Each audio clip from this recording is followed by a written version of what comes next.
मनोजवम्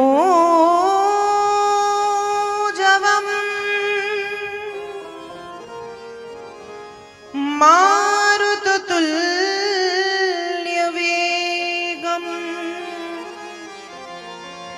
जितेन्द्रियं बुद्धिमतां वरिष्ठम् वातात्मजं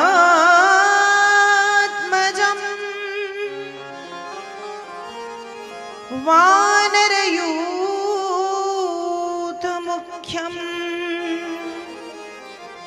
श्रीरामदूतं शरणं प्रपद्ये। वंशी विभूषितकरान्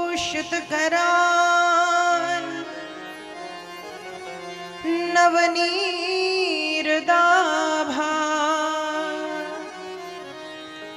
पीताम्बरादरुणबिम्बफलाधरोष्ठा पूर्णेन्दु सुन्दरमुखा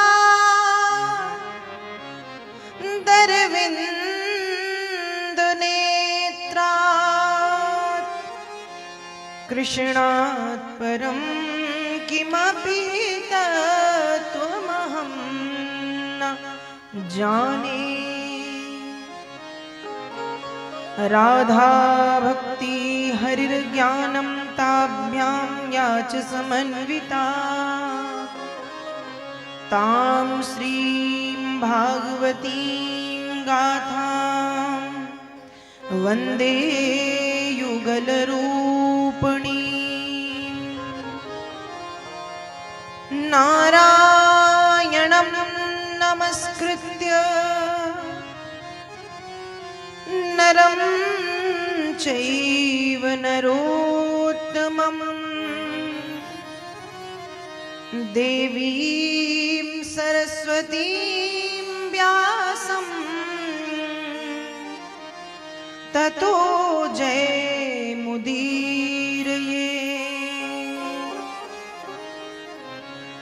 जय जय श्री राधा रमण, जय जय नवल किशोर, जय गोपी चित चोर प्रभु, जय जय माखन चोर। राम कथा के रसिक तुम भक्ति राशि मति धीर, गादी अपनी लीजिए प्रभु तेज पुंज महावीर।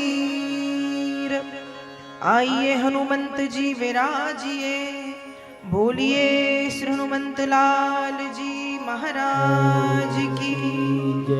श्री वृंदावन बिहारी लाल की, राधा रानी सरकार की, नर्मदा मैया की, चंद्रहासनी मैया की, नाथनदाई मैया की, श्रीमद् भागवत महापुराण की, शुकदेव जी महाराज की, श्याम सुंदर यमुना महारानी की, सब संतों की, भारत भूमि की जय।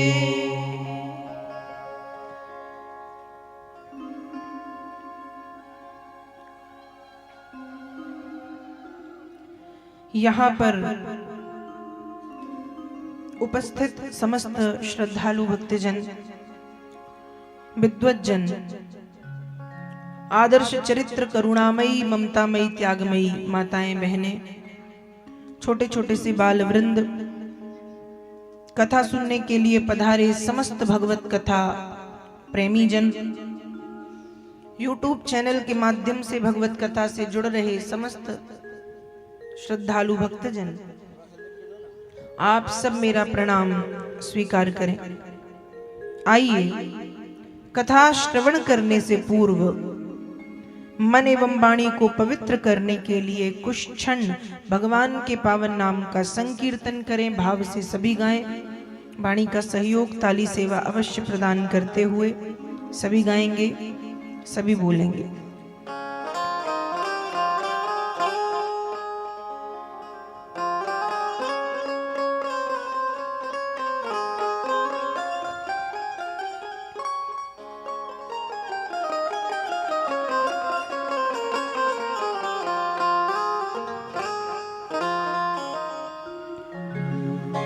जय सिया राम, जय जय सिया राम, जय सिया राम, जय जय सिया राम, जय सिया राम, जय जय सिया राम, जय सिया राम, जय जय सिया राम, जय सिया राम, जय जय सिया राम, सिया राम, जय जय सिया राम, जय सिया राम, जय जय सिया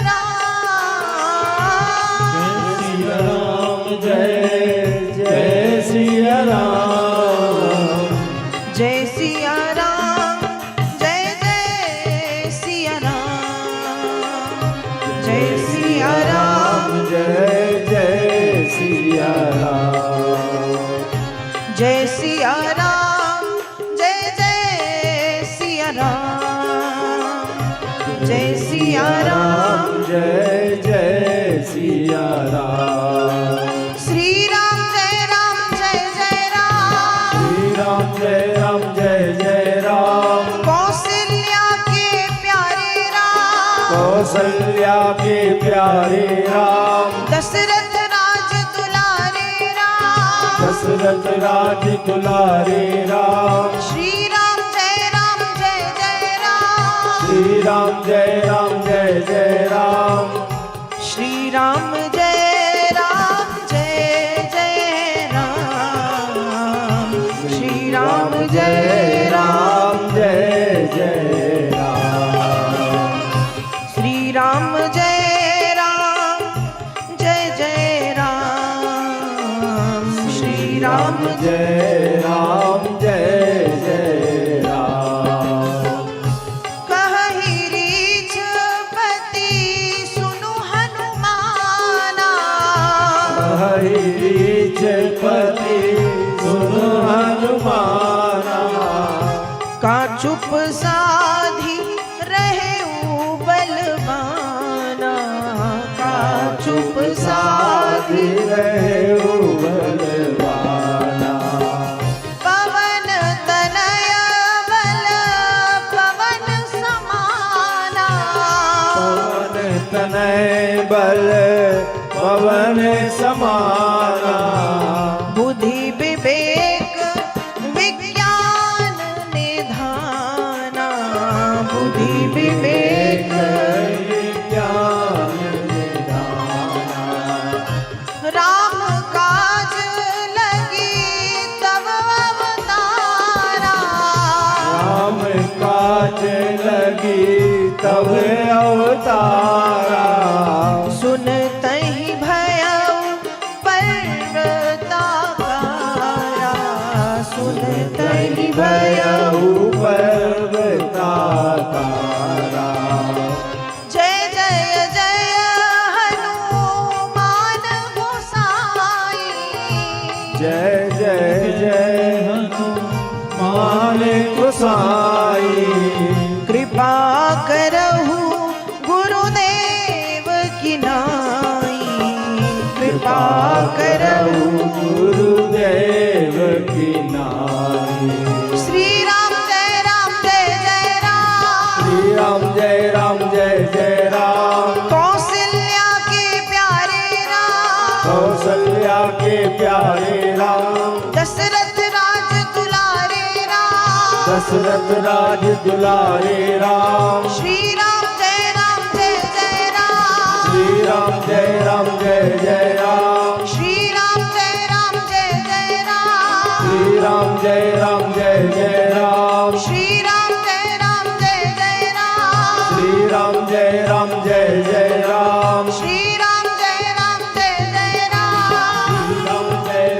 जय जय राम श्री राम जय जय राम जय राम जय जय राम श्री राम जय जय राम जय राम जय जय राम श्री राम जय जय राम श्री राम जय राम जय जय राम श्री राम जय जय राम श्री राम जय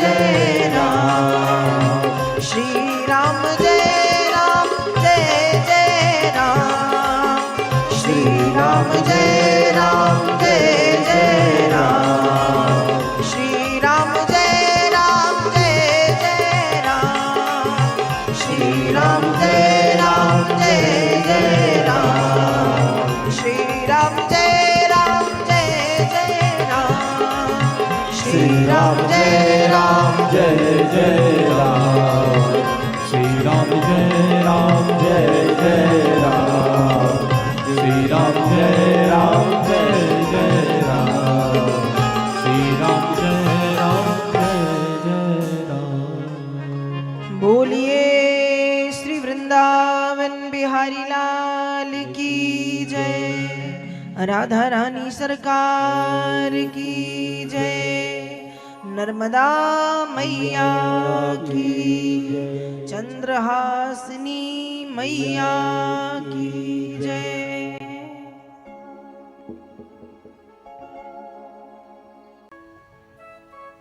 श्रीमद् भागवत कथा के सप्तम दिवस की पावन बेला में हम आप सब शांति, आनंद एवं प्रसन्नता के साथ प्रवेश कर चुके हैं। कथा का 7वां दिन।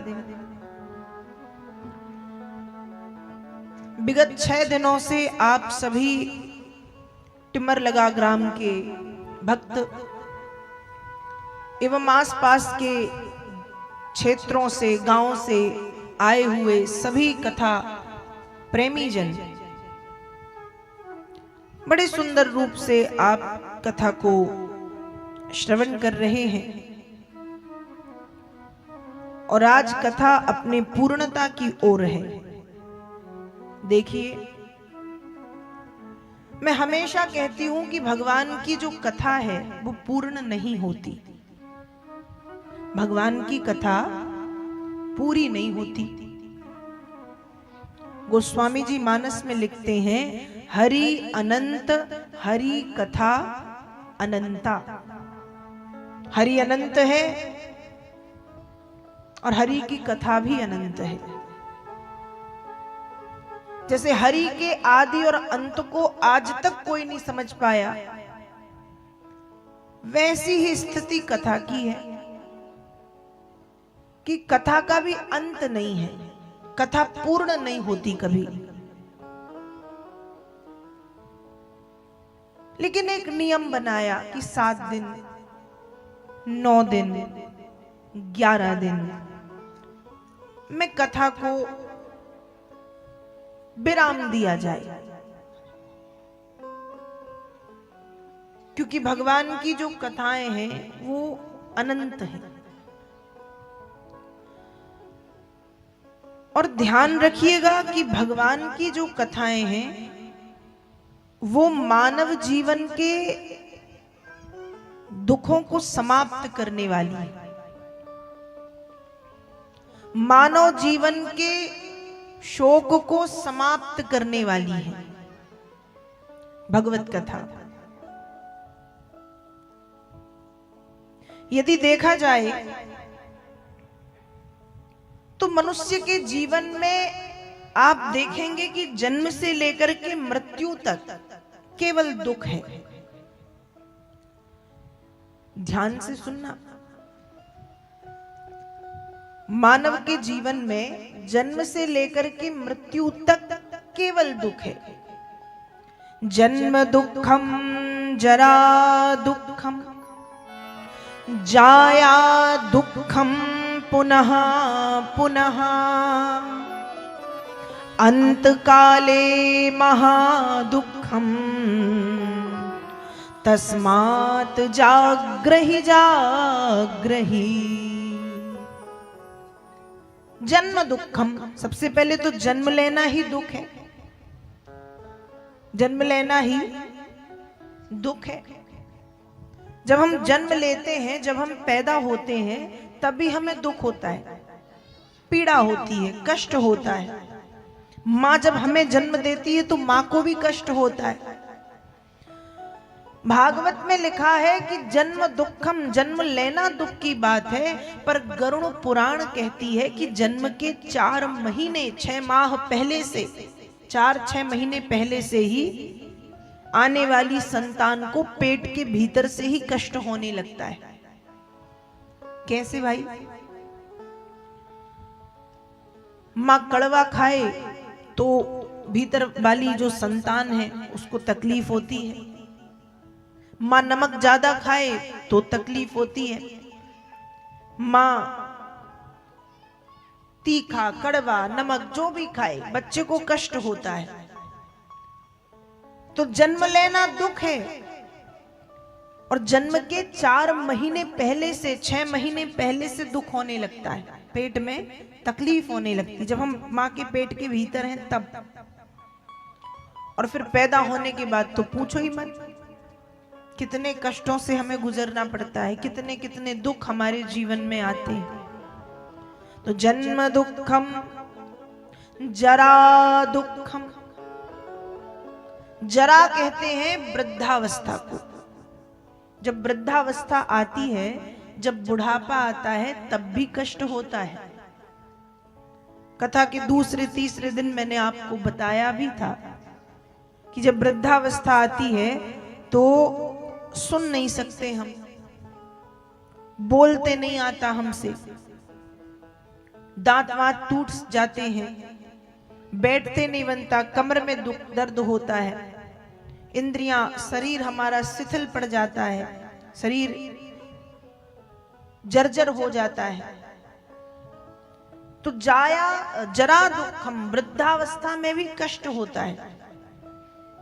जन्म दुखम, जन्म हुआ, जन्म के समय दुख, पैदा होने के 4-6 महीने पहले से दुख, और जिंदगी में तो दुख दुख दुख दुख एक के बाद एक, एक के बाद एक, एक के बाद एक आते ही है।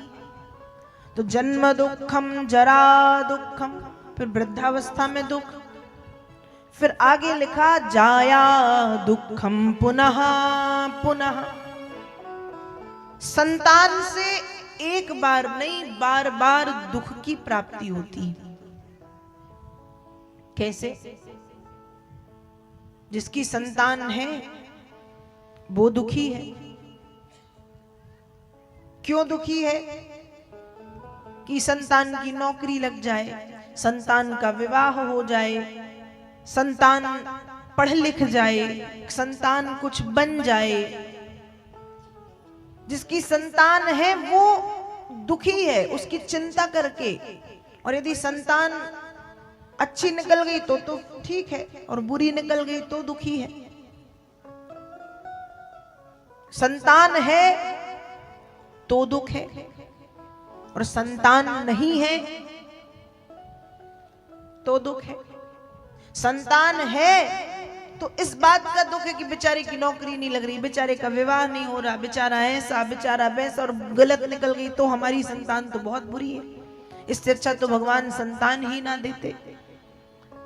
संतान है तो दुख, और संतान नहीं है तो मंदिर जाएंगे, तीर्थ जाएंगे, किसी धाम जाएंगे, झाड़ फूंक, तंत्र मंत्र, जादू टोना टोटका, इलाज जो बन पड़ेगा, जो जो बताया जाएगा वो सब कराएंगे।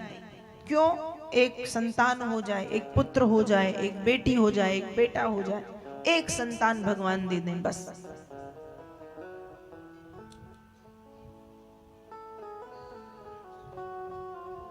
संतान भी कैसी? आज की संतान, आज की संतान ऐसी है, किसी संतान से, किसी पुत्र से पूछा कि तुम घर पे तुम्हारे कौन कौन है, तुम्हारे घर पे कौन कौन है? वो उत्तर देता है मैं रहता हूं, मेरी श्रीमती जी हैं, मेरे बच्चे हैं, और कहा मैं रहता हूं, मेरी श्रीमती जी हैं, मेरे बच्चे हैं और हमारी मां भी हमारे साथ में पड़ी रहती है। मां कोई कचरे का डिब्बा है जो पड़ी रहती है? बच्चे रहते हैं, पत्नी रहती है, मैं रहता हूं, हम तो रहते हैं, लेकिन मां पड़ी रहती। एक दूसरे व्यक्ति से पूछा कि तुम किसके साथ रहते हो, तो वो कहता है मैं रहता हूं, मेरी पत्नी रहती है, मेरे बच्चे रहते हैं, लेकिन हम सब अपनी मां के चरणों की छत्र छाया में रहते हैं। दोनों की बातें एक ही हैं, दोनों की बातें एक ही हैं। दोनों ने यही कहा है कि मां भी हमारे साथ में है, लेकिन दोनों के शब्दों में जमीन आसमान का अंतर है। एक के शब्द चुभेंगे और दूसरे के शब्द ऐसे लगेंगे जैसे फूल बरस रहे हो। तो संतान से एक बार नहीं, बार बार कष्ट की प्राप्ति होती। जाया दुखम पुनः पुनः।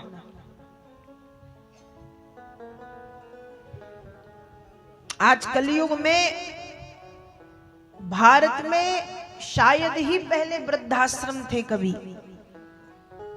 लेकिन आज जहां देखो वहां वृद्धाश्रम। शहरों में ज्यादा ये हो रहा है, कोई अपने माता पिता को साथ में रखना नहीं चाहता। माता पिता पाल पोस के बड़ा कर देते हैं, रात में उठ उठ करके उस बच्चे की सेवा करते हैं, खुद गीले में सो के सूखे में सुलाते हैं। लेकिन जब संतान बड़ी होती है तो उसको माता पिता अच्छे नहीं लगते, उसको बोझ लगने लगते हैं और वो माता पिता को उठा करके अनाथ आश्रम, वृद्धाश्रम में छोड़ आता है कि वृद्धाश्रम में पड़ी रहेगी। जिनने इतना बड़ा घर बना दिया हमारे लिए प्रॉपर्टी जोड़ के रख दी, हमारे लिए खेती पाती सब, कि हम कुछ भी नहीं करेंगे तो हमारी व्यवस्था करके वो जाते हैं। और हम क्या करते हैं? बूढ़े हो गए माता पिता, इज्जत नहीं करते, सम्मान नहीं करते। हमको लगता है हमारे जीवन के लिए ये बोझ है। और शहरों में तो वृद्धाश्रम में छोड़ आते, वृद्धाश्रम में रहेंगे।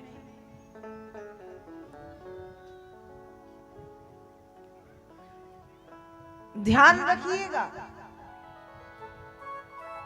माता पिता, मुझे ऐसा लगता है कि संसार में सारे जो रिश्ते हैं वो स्वार्थ पर टिके हैं। सारे, पति का हो, पत्नी का हो, भाई का हो, बहन का हो, मित्र का भी हो, शायद बुरा स्वार्थ नहीं, अच्छा वाला स्वार्थ भी होता है, प्रेम वाला, भाव वाला।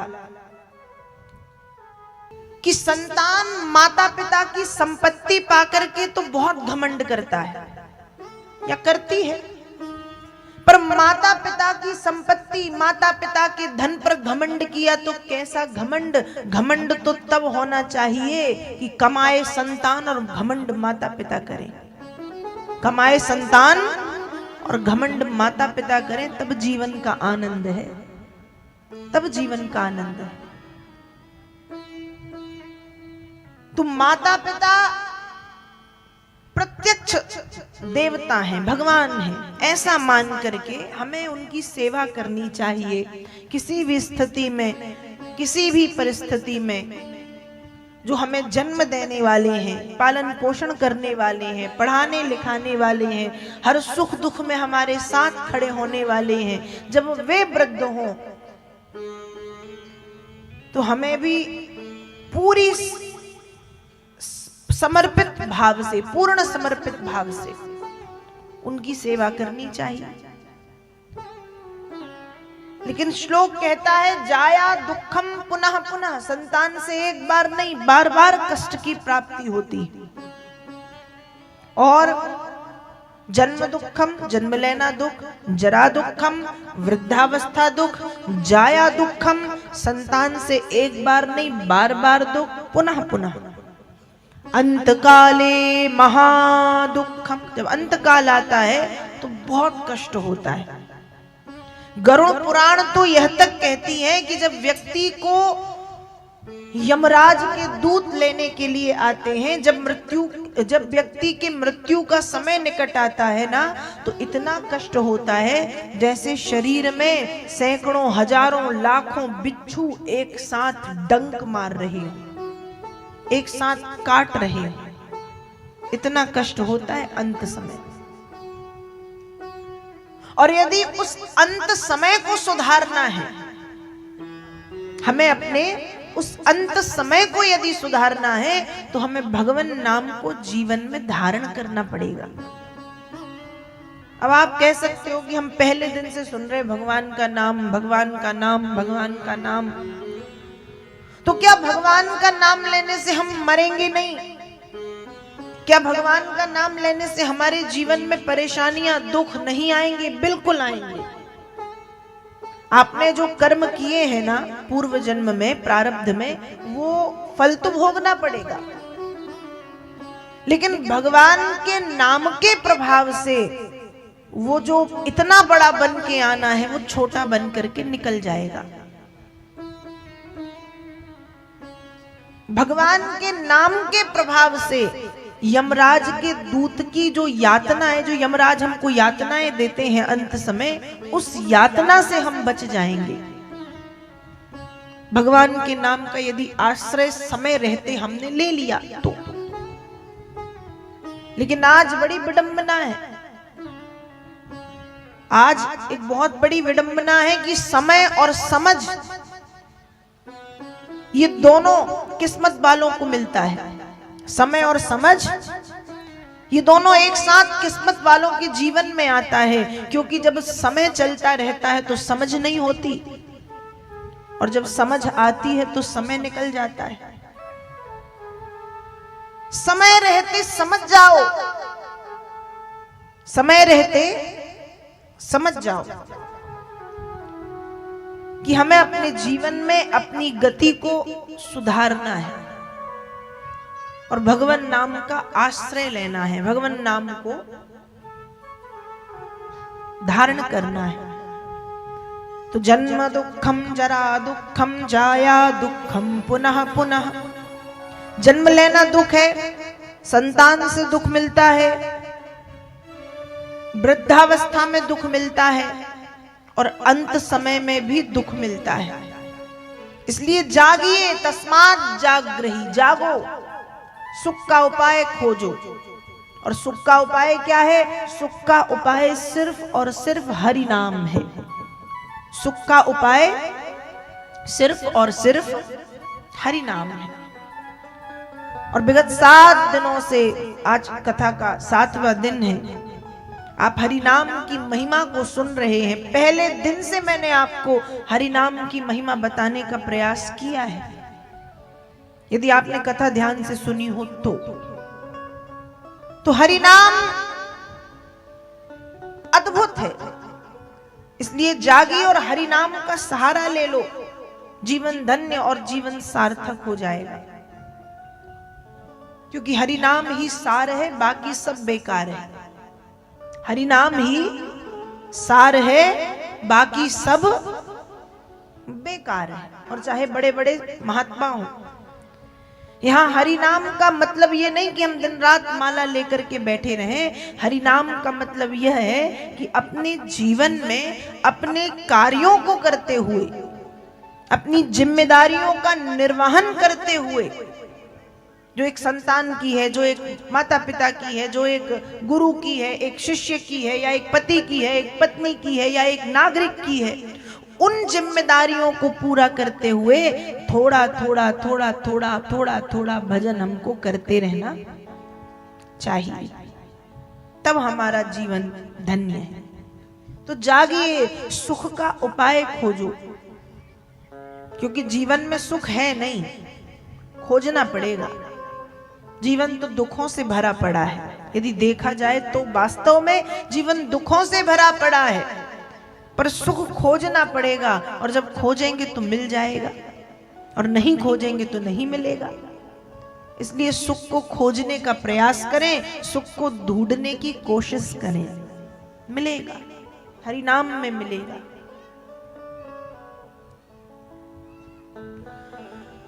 कल आप सबने क्या सुना? बोलो, कल आप सबने क्या सुना? अरे बोल दो भाई, ऐसे बैठे हो जैसे सबको नींद आ रही हो, शांत एकदम। कल क्या सुना? रुक्मणी जी का विवाह और रासलीला की कथा सुनी थी।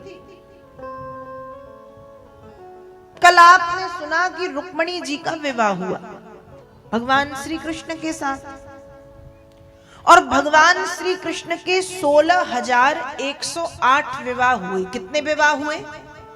16,108। भगवान की 16,100 रानियां हैं और 8 भगवान की पट रानियां हैं। अब भगवान के 16,108 विवाह कैसे हुए? रुक्मणी जी का तो कल आपने सुना, संक्षिप्त में ये भी सुन लो। देखो, भौमासुर नाम का एक राक्षस था जो पृथ्वी मतलब भूमि से वरदान मांगा है कि मुझे ऐसा पुत्र मिले जब मैं चाहूं तब वो मरे। भगवान ने कहा ठीक है, वरदान दे दिया। तो भूमि का बेटा हुआ है भौमासुर, और ये अत्याचारी, आताताई, दुष्ट, अधर्मी, पापी तो है, इसमें एक दोष भी है। और दोष क्या? ये 20,000 कन्याओं से विवाह करना चाह रहा है। 16,100 कन्याएं इसने अपने कारागार में बंदी बना के रखी हैं। भगवान को जब ये बात पता चली तो भगवान उन 16,100 कन्याओं को मुक्त करवाने के लिए पहुंचे। अकेले नहीं गए, साथ में भगवान अपनी पत्नी सत्यभामा को ले गए। क्यों? क्योंकि सत्यभामा ही पूर्व जन्म में पृथ्वी थी और उन्होंने ही वरदान मांगा था। अब भगवान का और जब भौमासुर का युद्ध हुआ तो सत्यभामा के मुख से निकल पड़ा कि हे नाथ, आप इसका वध करें। सत्यभामा के कहते ही भगवान ने भौमासुर का वध किया। उन 16,100 कन्याओं के पास जब पहुंचे तो वे भगवान से कहती हैं कि हम कारागार में तो थे, पर ब्रह्मा जी से ये प्रार्थना करते थे कि कृष्ण हमें पति के रूप में मिल जाए, क्योंकि प्रभु यदि घर जाएंगे तो माता पिता सहारा नहीं देंगे। उनको तो लगेगा हम भौमासुर के साथ में रहे हैं तो हम अपवित्र हैं, लेकिन आप जानते हैं हम परम पावन हैं, पवित्र हैं। 2 मार्ग हैं हमारे पास, या तो हम किसी गलत मार्ग पर जाएंगे या तो आत्महत्या करेंगे। भगवान ने सोचा बात तो सही है, इसलिए उन 16,100 कन्याओं को पालकी में बिठाल करके भगवान ने द्वारिकापुरी भेजा है, जिसको कहते भगवान के 16,100 विवाह हुए। कैसे हुए? ऐसे हुए। फिर 8 भगवान की पटरानियां हैं, जिसमें से रुक्मणी, सत्यभामा, जाम्बती, लक्ष्मणा, भद्रा, सत्या, कालिंदी और मित्रविंदा। 16,108। रुक्मणी जी ने खुद पत्र लिख के भगवान को बुलाया। सत्यभामा के पिता जो हैं सत्राजित, उन्होंने भगवान के चरणों में सत्यभामा को सौंप दिया। जाम्बती के पिता जामवंत जी सौंप गए। कालिंदी ने तपस्या करके भगवान को पाया, और अन्य जो हैं लक्ष्मणा, सत्रा, भद्रा, मित्रविंदा आदि, ये भी किसी के पिताजी, किसी की माँ, और किन्हीं ने स्वयं भगवान को तपस्या करके पाया है। इस तरह से भगवान के 16,108 विवाह हुए। आज लोग कहते हैं कि भगवान ने बताओ इतने विवाह किए, 16,108, 1-2 तो हम भी कर सकते हैं। फिर हम अपने आप को भगवान कृष्ण से अपनी तुलना हम करते हैं।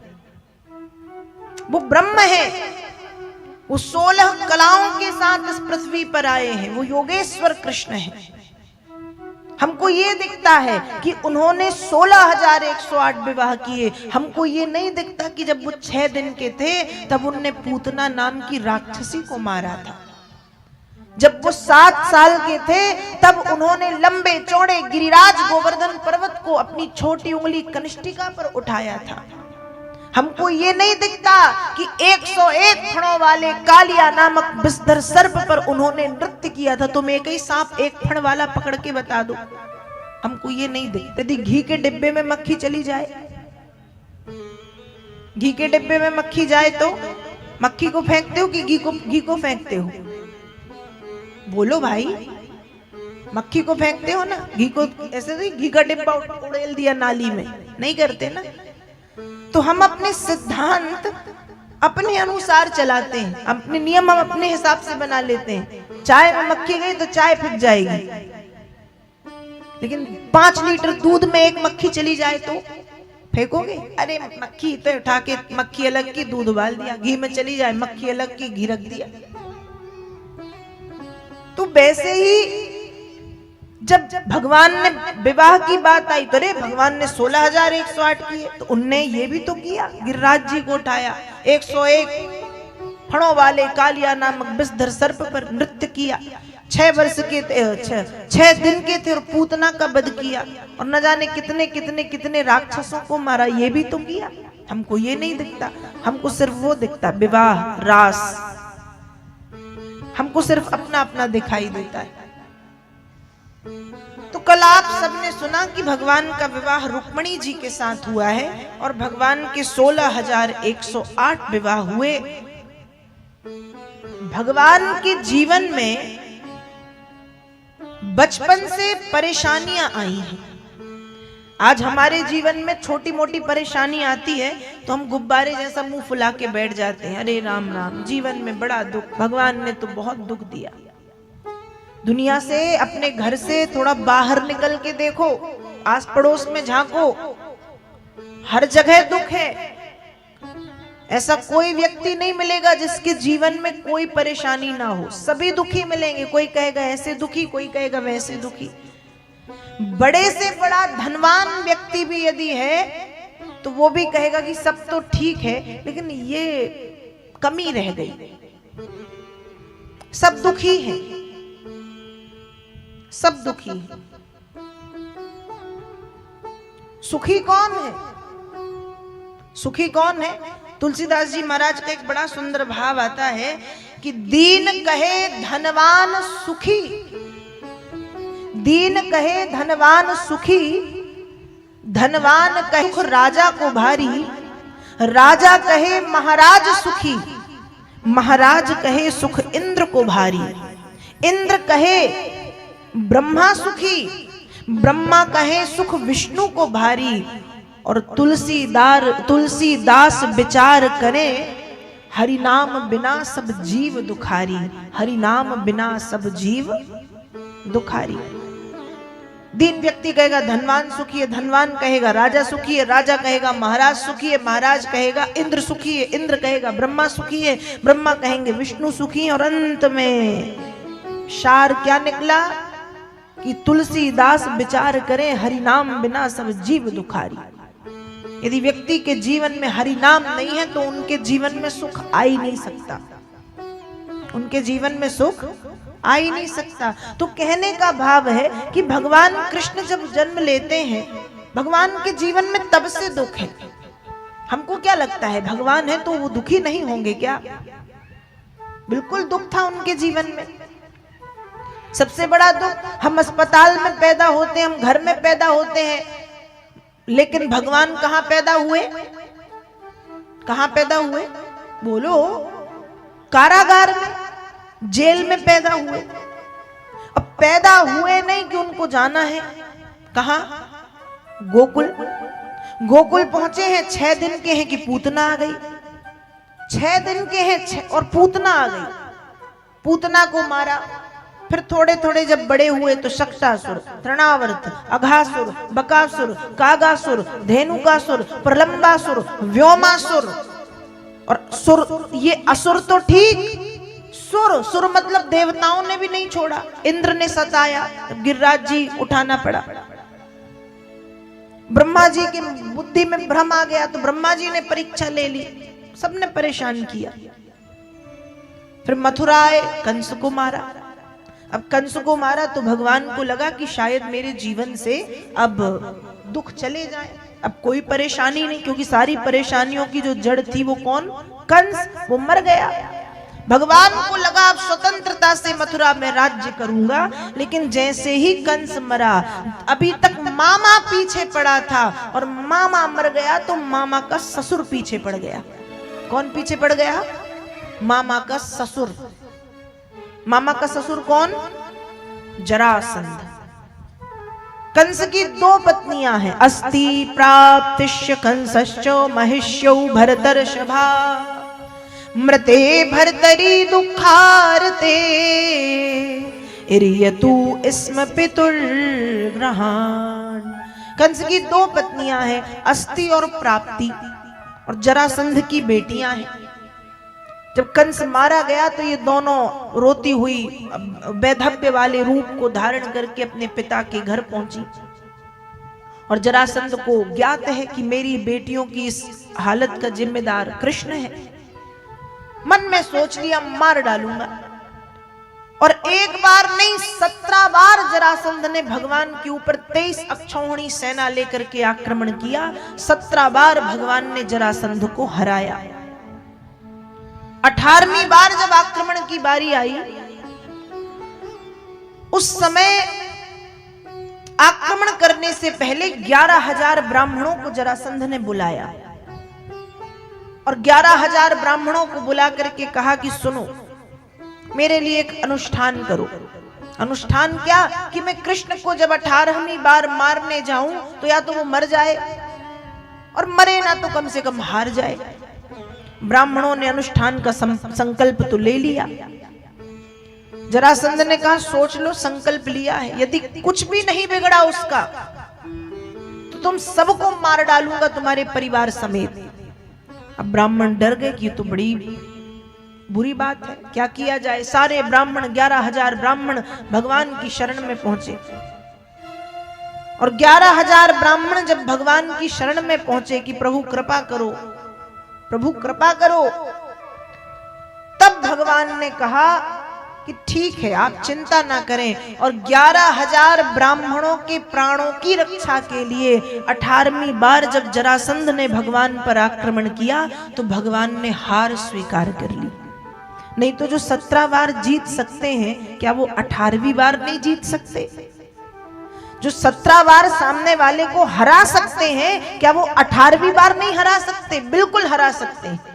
लेकिन 11,000 ब्राह्मणों के प्राणों की रक्षा के लिए भगवान ने हार स्वीकार की है। 18वीं बार जब जरासंध ने आक्रमण किया तो भगवान पीठ दिखा करके भागे हैं, और भगवान का नाम पड़ गया रणछोर।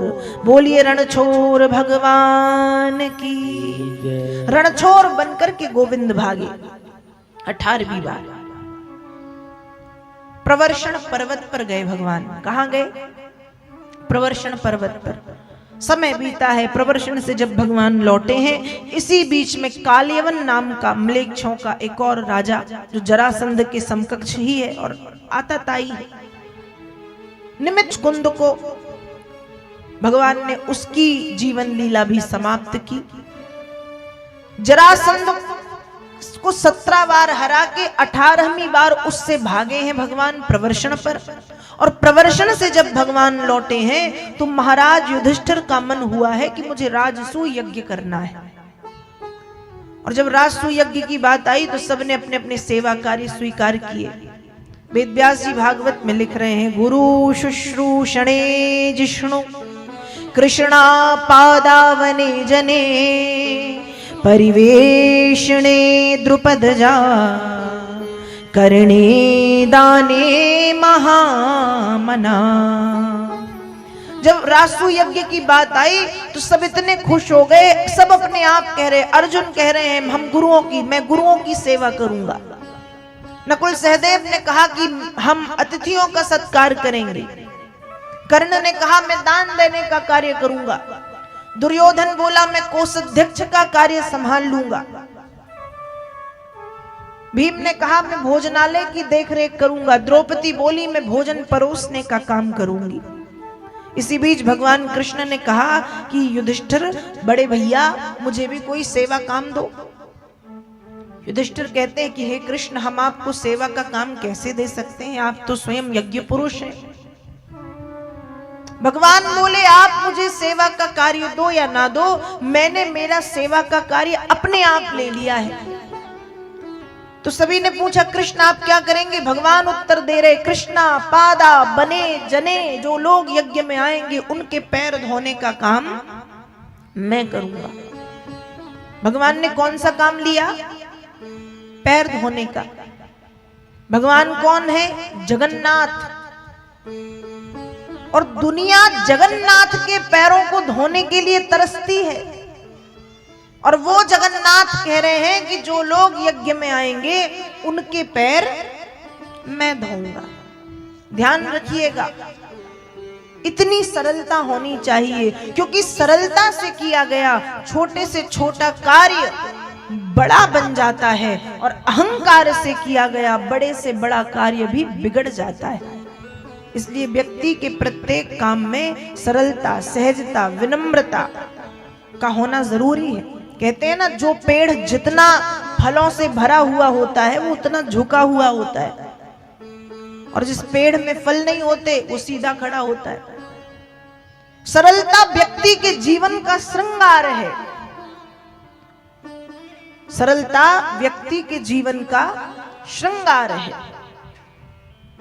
इसलिए सरलता का परिचय देना चाहिए। तो भगवान कह रहे हैं कि जो लोग यज्ञ में आएंगे उनके पैर मैं धो दूंगा।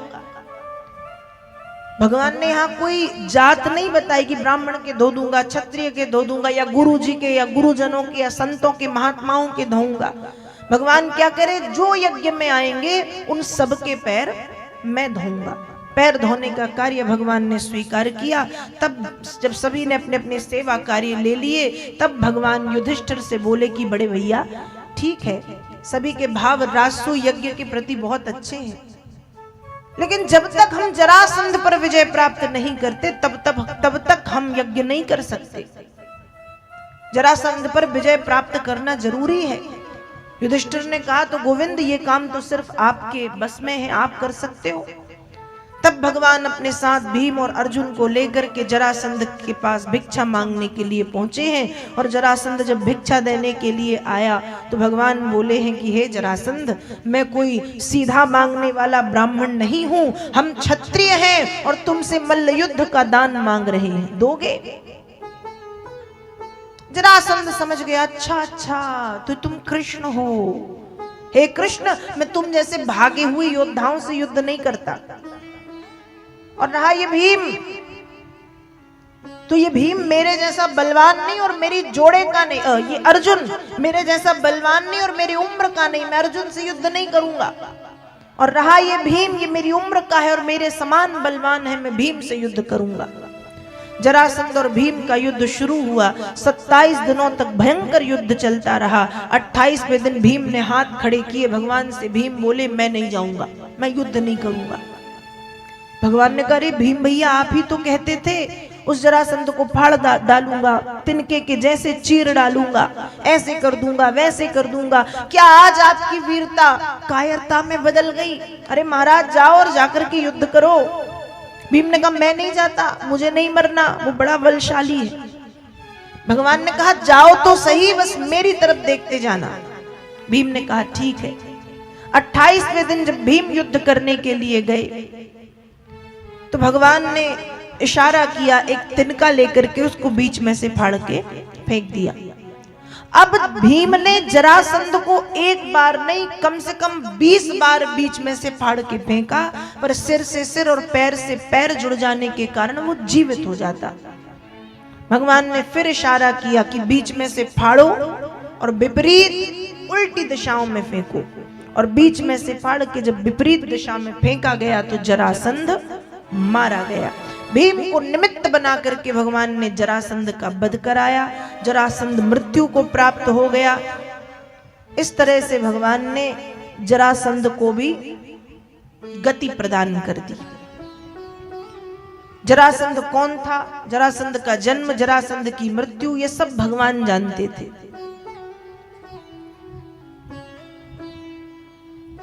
मगध नरेश बृहद्रथ नाम के एक राजा थे और उनकी 2 पत्नियां थी और दोनों की कोई संतान नहीं थी। वे एक ऋषि के पास पहुंचे, चंड कौशिक ऋषि के पास। ऋषि ने एक फल दिया अपनी पत्नी को खिलाना। अब पत्नियां हैं 2, फल है 1। राजा ने एक फल के 2 टुकड़े किए और आधा आधा फल दोनों रानियों को खिलाया। रानियां गर्भवती हुई, लेकिन जब संतान ने जन्म लिया तो आधी आधी संतान, आधे आधे पुत्र ने, आधा पुत्र इसका आधा पुत्र उसका, ऐसा जन्म लिया। डर के कारण रानियों ने कपड़े में लपेट के उस बच्चे को जंगल में फेंक दिया। तब जरा नाम की एक राक्षसी वहां पर आई और उसने जब उस कपड़े को खोला कि क्या है, खून लगा देखा, और जब खोला और आधा बालक देखा, दूसरा कपड़ा उसमें भी आधा बालक, तो राक्षसी के मन में आया मरा हुआ है, खाना तो है ही, लेकिन एक बार जोड़ के देखती हूं ये कैसे दिखता है। और जरा नाम की राक्षसी ने उन दोनों मांस के टुकड़ों की संधि कर दी, जोड़ दिया। और जब जोड़ दिया तो प्राणहीन बालकों में प्राण आ गए। वो बच्चा रोने लगा, किलकारियां भरने लगा, तो राक्षसी का स्वभाव बदल गया और वो उस बच्चे को लेकर के मगध नरेश बृहद्रथ के पास पहुंची। तो ऐसे जरासंध का जन्म हुआ है। जरा की नाम की राक्षसी ने संधि मतलब जोड़ा, इसलिए नाम पड़ा है जरासंध। तो ऐसे जन्म हुआ। मृत्यु कैसे होगी ये भगवान कृष्ण जानते थे और भीम को निमित्त बना करके भगवान ने जरासंध का वध कराया। इस पृथ्वी पर भगवान जिस उद्देश्य से आए थे, धीरे धीरे वो उद्देश्य पूर्ण हो रहे हैं। जरासंध, कालयवन, शिशुपाल, दंतवक्र और न जाने कितने कितने कितने कितने दुष्ट राजाओं को भगवान ने, किसी का खुद वध किया और किसी को का वध किसी को निमित्त बना करके कराया। और पृथ्वी पर इस तरह से भगवान धर्म की स्थापना करते गए। समय बीता है, भगवान द्वारिकाधीश बनकर के द्वारिकापुरी में विराजमान हुए हैं। तो देखो, मैं ये कह रही थी कि भगवान के जीवन में जब से पैदा हुए हैं दुख दूर नहीं हुए, परेशानियां आई ही हैं। पैदा कारागार में हुए, पैदा होते ही गोकुल गए, फिर गोकुल में कितने सारे राक्षस, कितने सारे देवताओं ने सताया। मथुरा आए, कंस को मारा तो जरासंध पीछे पड़ गया, जरासंध का वध किया। द्वारिका में पहुंचे तो न जाने कितने कितने राजा भगवान के पीछे पड़े और एक एक करके भगवान सभी विपत्तियों से लड़ते हैं। सारी विपत्तियों का भगवान डट करके सामना करते हैं, क्योंकि एक बड़ा सुंदर भाव है। अक्सर मैं कहती हूं कि मुस्कुरा के गम का जहर जिसको पीना आ गया, मुस्कुरा के गम का जहर जिसको पीना आ गया, ये हकीकत है जहां में उसको जीना आ गया। ये हकीकत है जहां में उसको जीना आ गया। इतना सब परेशानियों से घिरे रहने के बाद भी वो मुकुंद हैं। मुकुंद मतलब मुंह, मतलब जिनका मुखमंडल, कुंद मतलब कुंद के फूल की तरह हमेशा खिला हुआ है, वो मुकुंद है। ऐसे मुकुंद द्वारिका में द्वारिकाधीश बनकर के विराजमान हुए हैं। अब एक बार जय श्री कृष्ण तो बोलना ही पड़ेगा। बोलिए श्री वृंदावन बिहारी लाल की।